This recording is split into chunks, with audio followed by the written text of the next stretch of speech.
人间的路，深一脚浅一脚，步步皆是故事。香菱用故事和您一起开心看世界。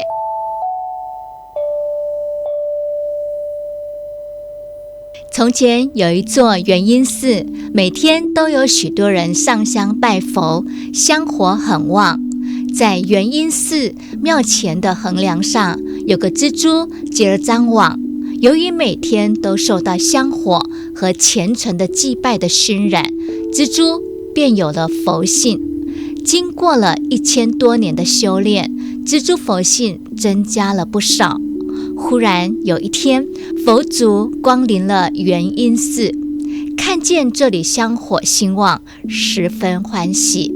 离开寺庙的时候，不经意地抬头，看见了横梁上的蜘蛛。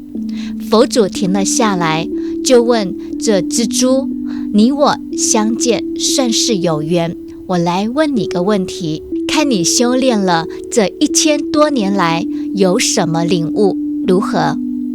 蜘蛛遇见佛祖也很高兴，连忙答应了。佛祖就问：世间什么才是最珍贵的？蜘蛛想了想，回答说：世间最珍贵的是得不到，何以失去？佛祖点了点头，就离开了。就这样，又过了1000年的光景，蜘蛛依旧在元音寺的横梁上修炼。这时，他的佛性大增。又有一日，佛祖又来到寺庙前，对蜘蛛说：你可好？1000年前的那个问题，你可有什么更深的体悟吗？蜘蛛说：我觉得世间最珍贵的是得不到和已失去。佛祖说：你再好好想想，我会再来找你的。又过了1000年，有一天刮起了大风，风将一滴甘露吹到了蜘蛛网上。蜘蛛望着甘露，见它晶莹透亮，很漂亮，顿时升起喜爱之意。蜘蛛每天看着甘露很开心，它觉得这是3000年来最开心的几天。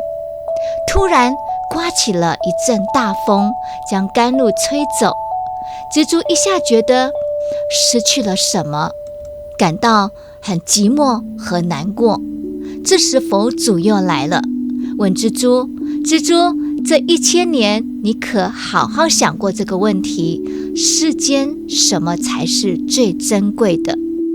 这时蜘蛛想到了甘露，就对佛祖说：世间最珍贵的是得不到和已失去。佛祖说：好，既然你有这样的认识，我让你到人间走一遭吧。就这样，蜘蛛投胎到了一个官宦家庭，成了一个富家小姐。父母为她取了个名字叫珠儿。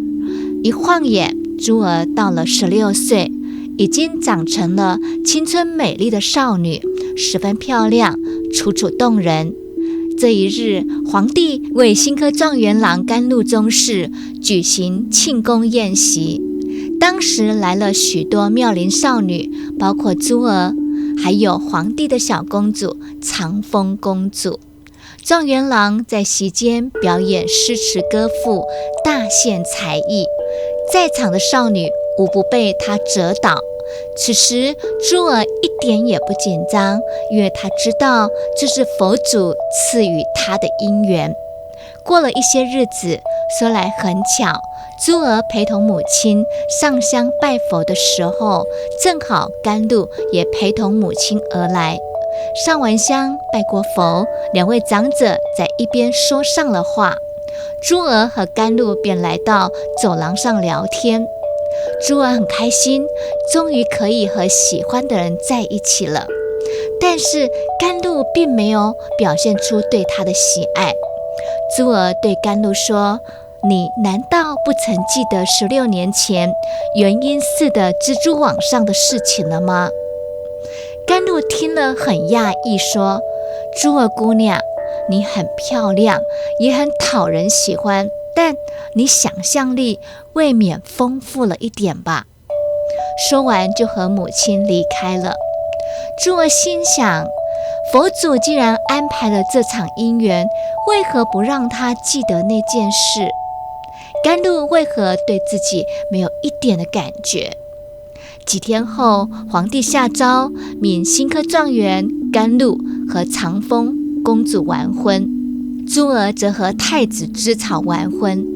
这消息对珠儿如同晴天霹雳，她怎么也想不透，佛祖竟然这样对她。几日来，她不吃不喝，穷究极思，灵魂即将出窍，生命危在旦夕。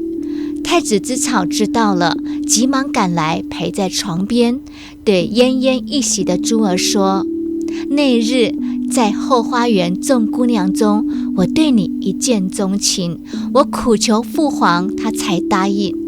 如果你死了，那么我也不独活。说完便拿起宝剑准备自刎。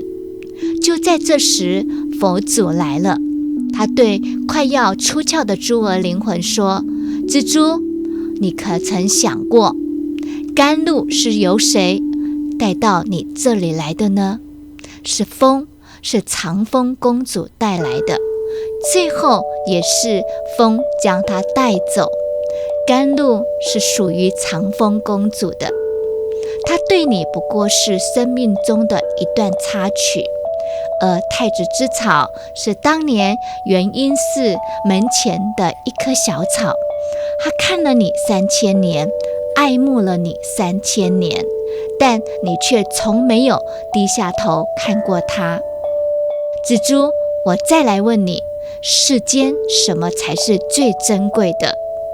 蜘蛛听了这些真相之后，好像一下子大彻大悟了。